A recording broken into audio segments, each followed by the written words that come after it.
کیونکہ مجھے پتا نہیں تھا خدا موجود ہے، لیکن خدا کسی چیز کا نام نہیں، یہ ایک قسم کی وضاحت ہے۔ ٹھیک، میں نے پائک نامی ایک مصنف کی کتاب میں پڑھا جس نے مورلز اینڈ ڈوگما نامی کتاب لکھی، اور اس کتاب میں وہ کہتا ہے کہ لوسیفر شیطان خدا ہے، لیکن بدقسمتی سے ایڈونائی بھی خدا ہے۔ میں نے سوچا مجھے لوسیفر کا پتا ہے اور میں لوسیفر کی ٹیم میں نہیں جانا چاہتا، تو ہو سکتا ہے ایڈونائی وہ ہو جس تک میں پہنچنا چاہتا ہوں۔ اس رات مجھے عجیب لگ رہا تھا اور شرمندگی ہو رہی تھی کیونکہ ہم فیملی میں کافی عرصے سے بے دین تھے۔ میں نہیں چاہتا تھا کہ میری بیوی مجھے دعا کرتا دیکھے، تو میں دعا کے لیے باہر گیا تو میں نے ایڈونائی سے دعا مانگی، دراصل جیسے اگر تو خدا ہے تو مجھے نشانی دکھا۔ میں نے ایک چیز دیکھی، یہ بہت مبہم تھی لیکن یہ میری طرف انتہائی تیزی سے بڑھ رہی تھی۔ یہ غیر مرئی قسم کی تھی، لیکن جب آپ اس میں سے پار دیکھتے تو ہر چیز لہرا رہی تھی، فن ہاؤس کے آئینے کی طرح، لیکن اس کے علاوہ ارد گرد سب کچھ نارمل تھا، کاریں، درخت اور سب کچھ نارمل دکھ رہا تھا، اور یہ بڑی تیزی سے میری طرف بڑھ رہی تھی۔ اور جو الفاظ میں نے تب کہے، اوہ نہیں یہ شیطان ہے، اور وہ چیز مجھ سے ٹکرائی، مجھے یقین تھا کہ وہ نیگیٹو انرجی تھی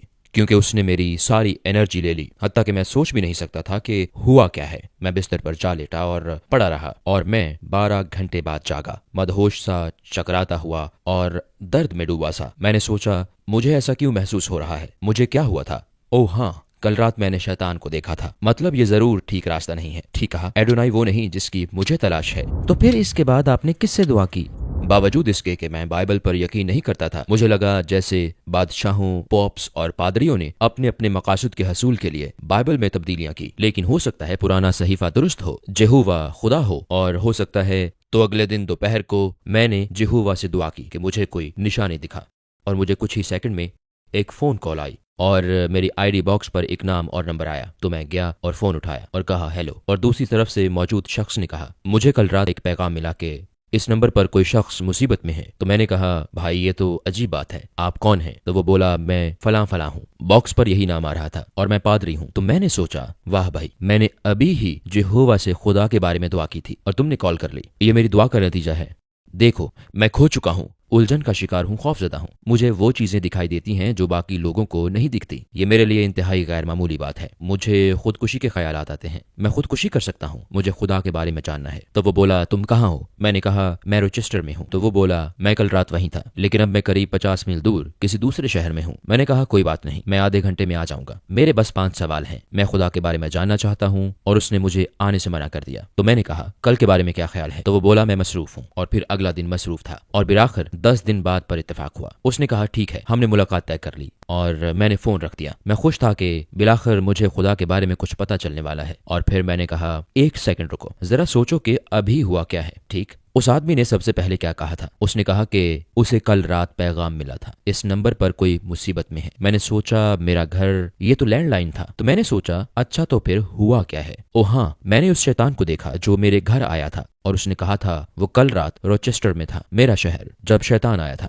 تو کسی طرح اس آدمی اور اس شیطان کا ضرور کوئی ربط ہے، کیونکہ اس بات سے کوئی فرق نہیں پڑتا کہ آپ پادری ہیں یا امام ہیں یا بدھ مت کے راہب۔ جب کوئی کہے کہ وہ خودکشی کر سکتا ہے تو آپ اس کی مدد کرتے ہیں، آپ 10 دن انتظار نہیں کرتے کہ وہ حقیقت میں خود کو مار دے۔ تو مجھے پتا تھا کہ کچھ نہ کچھ گڑبڑ ضرور ہے۔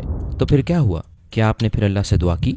اس موقع پر میں نے سوچا کہ صرف اللہ ہی خدا ہو سکتا ہے، لیکن اس وقت 9/11 کی وجہ سے وہ ساری ذہن سازی اور یہ سب کے یہ مون گاڈ ہے میرے لاشعور میں اب بھی یہی تھا۔ تو میں اللہ سے دعا کرنے سے ڈرتا تھا کیونکہ میں ایک اور غلطی نہیں کرنا چاہتا تھا کہ اس سے دعا کروں جو کہ کائنات کا خالق نہ ہو، لہٰذا میں نے دعا نہیں کی اور پریشانی بڑھ گئی۔ اگلے دن میرے آنسو بہ رہے تھے، مستقل نہیں، لیکن میں نے رونا شروع کر دیا تھا، اور میں نے سوچا یہ عجیب بات ہے، میں کیوں رو رہا ہوں اور میں کیوں پریشان ہوں؟ میں نے آنسو روکنے کی کوشش کی لیکن وہ نہ رکے، سارا دن آنسو بہتے رہے۔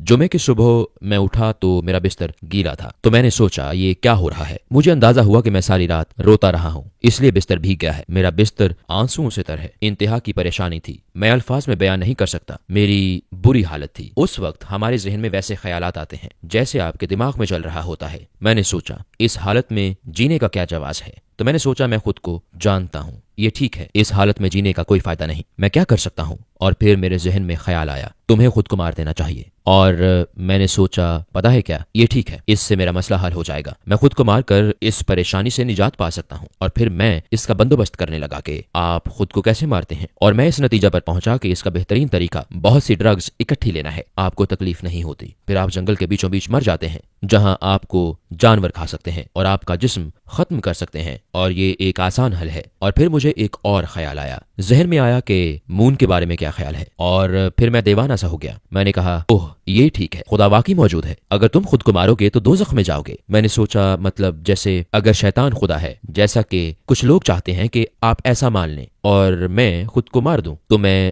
دوزخ میں جاؤں گا اور میں وہاں اس سے ملوں گا، تو خود کو مارنے سے پہلے کیوں نہ ایک چانس لیا جائے اور اس اللہ سے دعا کی جائے، کیونکہ ہو سکتا ہے آپ غلط ہوں، پہلے بھی تو بہت سی بار میں غلط تھا۔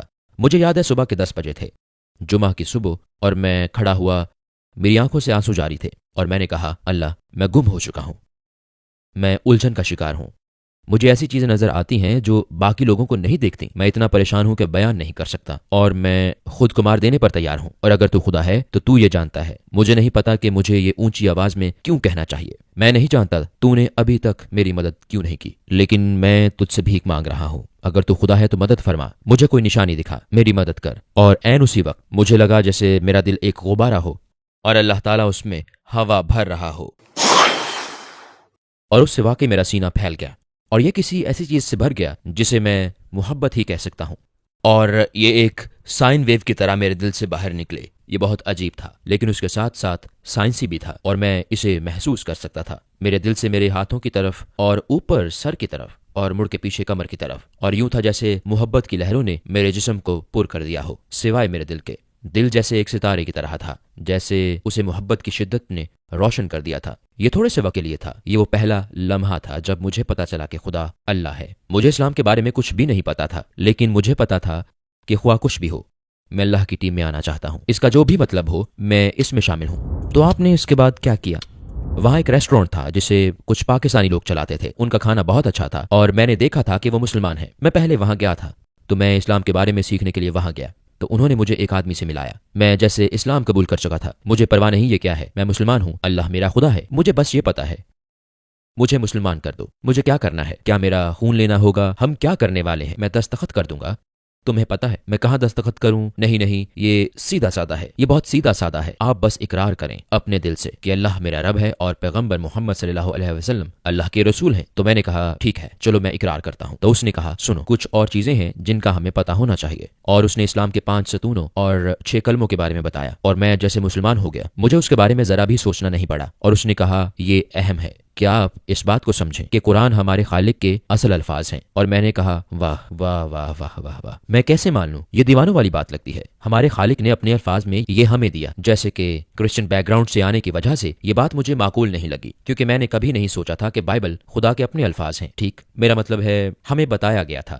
کہ یہ خدا کی تعلیمات ہیں، لیکن انسان کے الفاظ میں۔ یہ میرے لیے انتہائی عجیب تصور تھا، میں یوں تھا جیسے مجھے نہیں لگتا کہ میں اس پر یقین کروں گا کہ تو اس نے کہا آپ نے مسلمان ہونا ہے تو ماننا ہوگا۔ میں نے کہا چلو پھر مجھے قائل کرو۔ تو اس نے کہا ٹھیک ہے، میں تمہیں اس بارے میں بتاؤں گا، پھر کسی وقت بات کریں گے، کیونکہ ہم نے آج بہت ساری چیزوں پر بات کر لی ہے۔ ہم ایک چھوٹی سی کتاب لائے جس کا نام A Brief Illustrated Guide to Islam تھا، اور اس میں قرآن میں موجود سائنس کی نشانیوں کا ذکر تھا، اور میرے لیے یہ انسانی جنیات کی مرحلہ وار تخلیق تھی کہ قرآن میں اسے کیسے بیان کیا گیا تھا، اور وہ اصل میں تخلیقی مراحل کے مطابق تھا، جس کے بارے میں ہمیں MRI کے بغیر پتہ نہیں چلتا اور اس کی تصدیق نہیں ہوتی۔ تو مجھے اندازہ ہوا کہ پیغمبر محمد صلی اللہ علیہ وسلم کو 1400 سال پہلے یہ نہیں پتا ہو سکتا تھا، یہ ضرور الہامی علم ہے۔ تو آپ نے کلمہ شہادت کیسے پڑھا؟ السلام علیکم بھائی اور بہنوں، ہم نے دیکھا ہے کہ ہمارے 80% ناظرین بشمول اس ویڈیو کے نے ہمارے چینل کو سبسکرائب نہیں کیا ہے۔ جیسا کہ آپ جانتے ہیں ہم ایک غیر منافع بخش تنظیم ہے اور ہم نے اپنی ویڈیوز پر ایڈز بند رکھی ہیں، لہٰذا ہم صرف اس لیے کہہ رہے ہیں تاکہ سچائی کو پھیلایا جائے۔ یہ ایک چھوٹا سا عمل لگ سکتا ہے، لیکن انشاءاللہ یہ بہت سے لوگوں کے لیے رہنمائی کا ذریعہ ہوگا۔ آئیے اب سبسکرائب بٹن پر کلک کریں اور ایک ساتھ چلیں ابدیت کی طرف۔ تو آپ نے کلمہ شہادت کیسے پڑھا؟ قرآن کو تسلیم کرنے کے بعد میں تو یوں تھا جیسے ٹھیک ہے چلو ابھی کلمہ شہادت پڑھتے ہیں، تو میرا دوست جس سے اب بھی میں رابطے میں رہتا ہوں آج کے دن تک حسن ایک زبردست انسان ہے، اس نے کہا جمعے تک انتظار کرتے ہیں، ٹھیک ہے ہم سارے لوگوں کے سامنے کلمہ شہادت پڑھیں گے، جیسے اتوار کے دن چرچ سروس ہوتی ہے تو ہمارے یہاں جمعہ ہوتا ہے، ہم جمعے کے دن یہ کریں گے تاکہ سب کو برکت حاصل ہو۔ تو میں نے کہا نہیں، اگر میں کل مر جاؤں تو کیا ہوگا، کل میں کسی حادثے کا شکار ہو گیا تو میں ابھی پڑھنا چاہتا ہوں۔ تو وہ بولا بس 2 دن ٹھہر جاؤ۔ تو میں نے کہا ٹھیک ہے، کیونکہ مجھے اس پر اعتماد تھا۔ میں نے کہا ٹھیک ہے، لیکن جیسے میں نے پہلے کہا جب آپ قریب ہوتے ہیں تو شیطان پورا زور لگاتا ہے، تو مجھے بہت عجیب سے خیالات آ رہے تھے، سمجھ رہے ہیں، جیسے پاگلوں والے، صحیح پاگلوں والے خیالات۔ تب مجھے خیال آیا کہ اگر میں جمعے کو مسجد گیا تو کوئی وہاں دھماکہ کر دے گا اور معصوم لوگ میری وجہ سے مر جائیں گے، کیونکہ میں وہاں گیا ہوں گا۔ تو میں نہیں گیا۔ اس جمعے اور ہفتے کو میرے دوست نے مجھے کال کی اور کہا ٹھیک ہے میں سمجھ گیا، چلو اس میں دیر نہیں کرتے، مجھے فلاں پارک میں ملو۔ تو ہم پارک کے بینچ پر بیٹھے اور میں نے پارک کے بینچ پر اس کے ساتھ کلمہ شہادت پڑھا۔ مجھے سکون ملا کیونکہ بالآخر میں اس میں شامل ہو گیا تھا جہاں اللہ ہمیں چاہتا ہے۔ آپ کے اسلام قبول کرنے پر آپ کی فیملی نے کیسا رد عمل دیا؟ انہیں پہلے اچھا نہیں لگا، میری ماں چرچ جانے کے لیے اصرار کرتی تھی، میرا مطلب ہے جب میں چرچ جانے سے بیزار تھا تب وہ بہت زیادہ ایکٹیو ہوتی تھی۔ جب مجھے پتا چلا کہ خدا موجود ہے اور میں نے اسلام قبول کر لیا تو میں نے انہیں بلایا اور کہا ماں پتا ہے کیا بات ہے، آپ ٹھیک کہتی ہیں، خدا موجود ہے۔ تو وہ بہت خوش تھیں، تو انہوں نے کہا اوہ یہ تو بہت اچھی بات ہے، کیونکہ ہم بچپن سے بیپٹسٹ چرچ جایا کرتے تھے۔ وہ بولیں کیا تمہیں بیپٹسٹ چرچ مل گیا؟ تو میں نے کہا نہیں میں بیپٹسٹ چرچ نہیں گیا۔ انہوں نے کہا اچھا تمہارے علاقے میں لوتھرن چرچ بھی ہیں، کیا تم لوتھرن چرچ گئے تھے؟ میں نے کہا نہیں لوتھرن چرچ نہیں تھا۔ وہ بولیں اوہ نہیں، کیا یہ کیتھولک چرچ تو نہیں تھا؟ تو میں بولا نہیں یہ کیتھولک چرچ نہیں تھا۔ تو وہ ماننے کو تیار نہیں تھی، مجھے انہیں بتانے میں شرمندگی محسوس ہو رہی تھی کیونکہ مجھے پتا تھا انہیں جواب پسند نہیں آئے گا، لیکن وہ ماننے کو تیار نہیں تھی۔ تو انہوں نے کہا تمہیں خدا کہاں ملا؟ تو میں نے کہا ماں اگر آپ واقعی جاننا چاہتی ہیں کہ خدا کہاں ہے تو مسجد چلی جائیں۔ تو انہوں نے رونا شروع کر دیا اور کہا اوہ نہیں وہ خدا نہیں ہے، اور میرے بارے میں پریشان ہو گئی۔ لیکن 2 سال بعد میں ان کے گھر گیا اور ایک فیملی فرینڈ اس نے مجھے بلایا تھا، اس نے میری ماں سے بات کرنے کے لیے بلایا۔ میں نے فون اٹھایا تو اس کا نام رت تھا۔ تو رت نے کہا میں نے سنا ہے تم اب بہتر ہو اور تمہاری ماں بہت خوش ہے۔ تو میں نے کہا کیا تم واقعی ان کے بارے میں بات کر رہے ہو، کیونکہ مجھے یہ بات سمجھ نہیں آ رہی، تمہیں اس بارے میں پتا ہے؟ تو اس نے کہا اوہ نہیں تمہاری ماں بہت خوش ہے کہ تم مسلمان ہو گئے ہو اور تمہاری زندگی بدل گئی ہے۔ حیران کن طور پر وہ خوش تھیں کہ میں مسلمان ہو گیا ہوں، کیونکہ انہیں پتا چل گیا تھا کہ اس سے میری زندگی کیسے بدل گئی تھی۔ پھر بھی انہوں نے میرے سامنے اعتراف نہیں کیا تھا، تو انشاءاللہ ان کے لیے دعا کریں کہ ایک دن وہ اسلام قبول کر لیں۔ مسلمان ہونے کے بعد آپ کو سب سے بڑے کون سے چیلنج کا سامنا کرنا پڑا؟ یہ ایک بہترین سوال ہے۔ مجھے نہیں پتا کہ اسلام پر قائم رہنے کے علاوہ کوئی بڑا چیلنج ہوگا، کیونکہ آپ کو پتا ہے اسے چھوڑنے کے لیے ہر طرح کی دعوت ملتی ہے۔ ٹھیک کہا، واپس آ جاؤ، لڑکیاں وہاں انجوائے کرتی ہیں، چلو اب آپ کو پتا ہے راک اینڈ رول کریں گے، جیسے کہ چلو کانسرٹ میں چلتے ہیں، وہاں نشہ ہے، شراب ہے، یہ سب تمہارا انتظار کر رہا ہے، بس کرو، واپس آ جاؤ دوست، ہمیں تم سے پیار ہے۔ ٹھیک کہا، لیکن آپ کو پتا ہے یہ غلط ہے، تو یہ شاید اپنے ایمان پر قائم رہنا ایک بڑا چیلنج ہے۔ آپ کو بتاؤں، میرا مطلب ہے میں نے اسلام قبول کیا تو مجھے یہ ساری چیزیں چھوڑنی پڑیں۔ کیا آپ کو کوئی اس قسم کا تجربہ ہوا جب آپ کو محسوس ہوا کہ اللہ کے ساتھ آپ کا خاص تعلق ہے؟ میرے مسلمان ہونے کے بعد میں نے بس کا ایک ایسا ٹکٹ لیا جس پر 2 ماہ کے لیے میں امریکہ میں کہیں بھی جا سکتا تھا، تو میں نے بہت سفر کیا اور لوگوں کو خبردار کیا، تو کبھی کبھی یہ میرے لیے مسئلہ بن جاتا تھا۔ تو مجھے اندازہ ہوا کہ اس مسئلے سے بچنے کے لیے مجھے چاہیے کہ اپنے پیغام کو صرف اہم ترین بات تک مختصر کر دوں۔ وہ پیغام معافی کے بارے میں تھا۔ مجھے یاد ہے میں سان فرانسسکو میں تھا تو میں ٹینڈر لائن میں تھا، ٹھیک ہے، یہ وہ جگہ ہے جہاں جسم فروشی، ڈرگ ڈیلنگ اور سب اس طرح کے کام ہوتے ہیں، کیونکہ تب مجھے لگا کہ یہ سب میرے اپنے لوگ ہیں اور وہ لوگ ہیں جنہیں سب سے زیادہ میری مدد کی ضرورت ہے، انہیں دیکھ کر بہت تکلیف ہوتی تھی، تو اس وجہ سے وہاں کا انتخاب کیا۔ میں وہاں تھا تو مجھے لگا جیسے میں کوئی پاگل آدمی ہوں جو ایک سائن بورڈ پکڑے کھڑا ہے، جیسے میں ہمت ہارنے کے قریب ہوں، ایسے لگا، میرا مطلب ہے مجھے ایسا محسوس ہوا، لیکن میں وہاں کھڑا کہہ رہا تھا معافی علاج ہے، آپ کو علاج کی ضرورت ہے، اللہ سے معافی طلب کریں۔ تو لوگ میرے پاس آتے اور کہتے میں کتنا پاگل ہوں، اور وہ مجھے کوستے اور کہتے کہ وہ مجھے وہاں نہیں دیکھنا چاہتے، اور وہ کہتے یہاں سے دفع ہو جاؤ۔ میں وہیں کھڑا رہتا اور اپنا کام جاری رکھتا۔ تقریباً 5-6 گھنٹے کے بعد آپ تھک جاتے ہیں، اور مجھے یاد ہے میں کہتا یہ بے وقوفی ہے، تم کیا کر رہے ہو، تم پاگل ہو۔ وہ ٹھیک کہتے ہیں، تم یہاں کھڑے ہو، ان لوگوں سے خدا کی بات کر رہے ہو، انہیں خدا کی کوئی پرواہ نہیں، کیا کر رہے ہو، یہاں سے چلے جاؤ۔